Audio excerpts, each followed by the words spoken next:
Is the future Red Sox closer already in this farm system?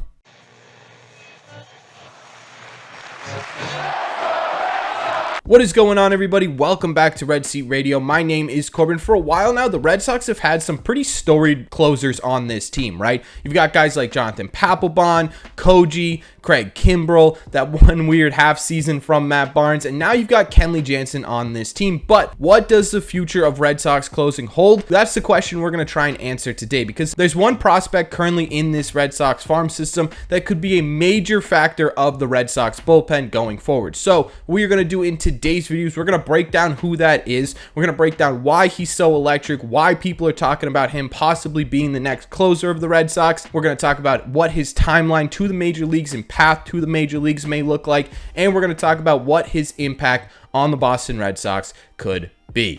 But before we get into that, do me a favor. Make sure you guys have hit that subscribe button if you haven't already. If you're new here, we talk Red Sox content almost every single day. Also, make sure you guys have hit the like button on this video as well. Helps these videos out a ton, and it would mean a lot to me. Thank you all very much for clicking on this one. Let's get into it.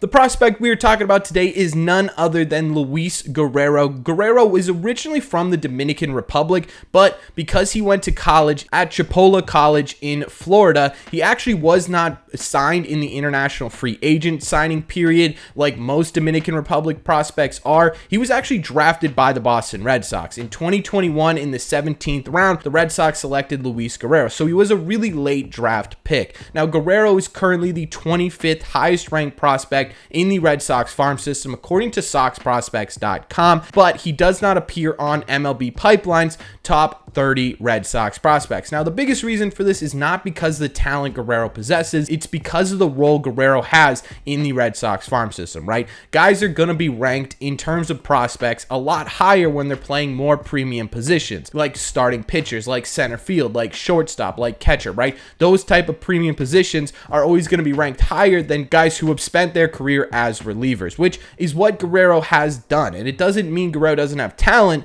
it just means Guerrero plays in a less prominent role in the Red Sox system compared to a guy who is a starting pitcher or a shortstop. And with Guerrero being a reliever, he spent most of his career as a reliever. He made very little starts in college. He has not made a start at the minor league level, and that's where his story begins. In 2022, Guerrero officially joined the Red Sox system, where he was moved up the ranks really quickly. He played 2 games in the Florida Gulf Coast League where he got 2 saves. He did not allow a singular run, and then was quickly promoted to low A baseball, where Guerrero spent 18 games. In those 18 games, Guerrero had a bit of a higher ERA, sitting at 4.18, but a much lower FIP at 3.55, and his strikeouts per 9 were really impressive. His strikeouts per 9 in low A baseball was sitting at 14.07 per 9, meaning he was striking out 14-ish batters every 9 innings, which is really great. It's what you want from your reliever. So despite his ERA being a bit higher and the results not being exactly what you'd want from a guy who's coming in to close games,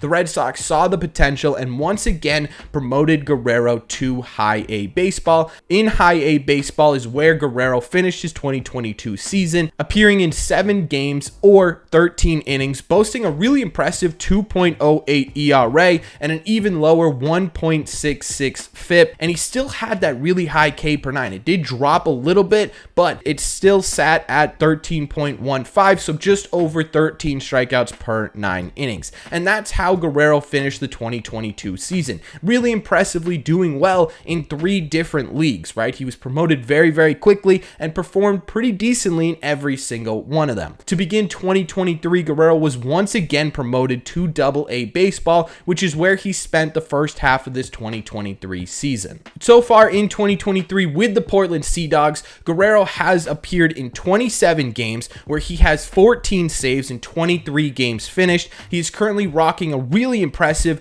1.11 ERA, but a much higher FIP at 3.69. His strikeouts per 9 are down this year, dropping to 8.63, but he has still managed to be a really effective reliever. An effective reliever enough where this performance performance granted him an invitation to his first MLB Futures game, which is kind of rare for a 17th round pick, so it's a really impressive feat for Luis Guerrero. It was because Shane Drohan did end up getting scratched, but either way, Guerrero more than earned his spot on the MLB Futures game, again, for the first time in his minor league career. Now, there are some concerns with what Guerrero has been doing so far at the AA level, right? We talked about his strikeouts per nine being down, but part of that is also due to the fact that Guerrero is facing these hitters for the first time, right? It's much higher elevated level of hitting than what he was seeing in low A baseball and high A baseball, so it makes sense that there are going to be some bumps in the road as Guerrero makes his way up through the minor league system. But what is a bit concerning is the fact that his walks per nine have jumped up pretty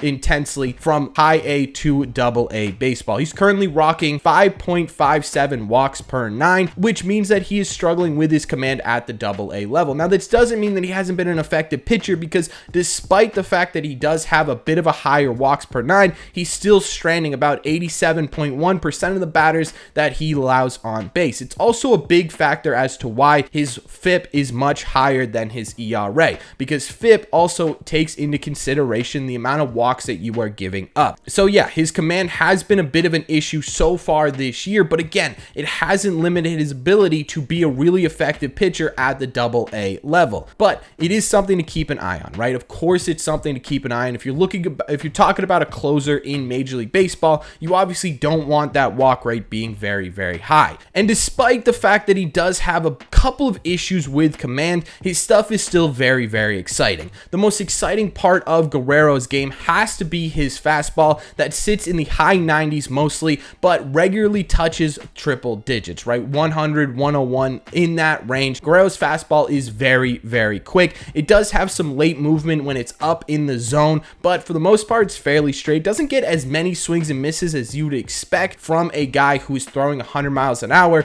but he's still been effective with that fastball. His secondary pitch is what some consider his best pitch, though. It is a splitter that sits right around 85 miles an hour. It has late drop that sort of just tumbles in the zone and gets a ton of swings and misses. Sox prospects said it was a pitch that they believe could be a major league put-out pitch sometime in the near future, and a lot of people say it's a very difficult pitch to hit. He also has a slider in his arsenal as well, but he doesn't use it as much as the splitter and the fastball, and it's a bit of a shaky pitch. He does have some rough issues with command with it, so that's something he sort of keeps in his back pocket. But overall, for the most part, Guerrero is a two-pitch pitcher, which makes sense for a guy who's going to be a closer. So, and not only has Guerrero been effective this year, he also has some electric stuff that people really think could play at the major league level. Guerrero has spent 2 years now in the Red Sox farm system, and both of those years have been really impressive out of the bullpen. So what does this mean for Guerrero's timeline, and what does it mean for the Boston Red Sox?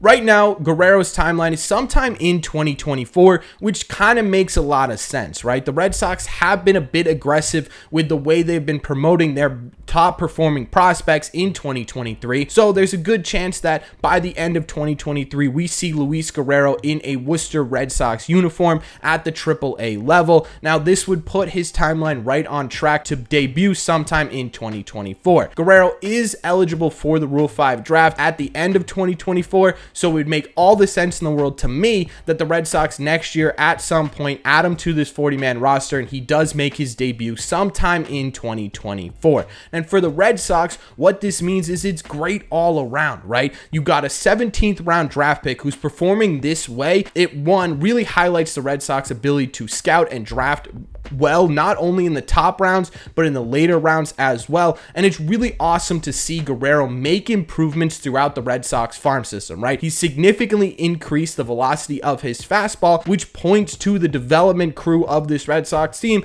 being able to do their job. And for the Red Sox, who don't really have a ton of great pitching prospects right now, certainly none in the top 100, although Shane Drohan may crack that list at some point within the next year, it's really, really awesome to see some of these arms coming up in the Red Sox system that could be a legitimate factor for the Boston Red Sox in the future, something that we really haven't seen too much of over the last couple of years, right? Brian Bale's kind of the face of that. You got Tanner Houck, Cutter Crawford, Winkowski to some degree at the major league level right now. But overall, in terms of electric factory type pitching prospects, Guerrero could be one of those guys. And the reason we've titled this video Future Closer of the Boston Red Sox is because that's where his ceiling's at, right? To me, it all comes down to whether or not he can figure out that command. Obviously, throwing 100 miles an hour, you're probably not going to have the greatest command in the world, but can he figure it out enough to be an effective reliever at the major league level? I think that's the biggest point right now surrounding Luis Guerrero.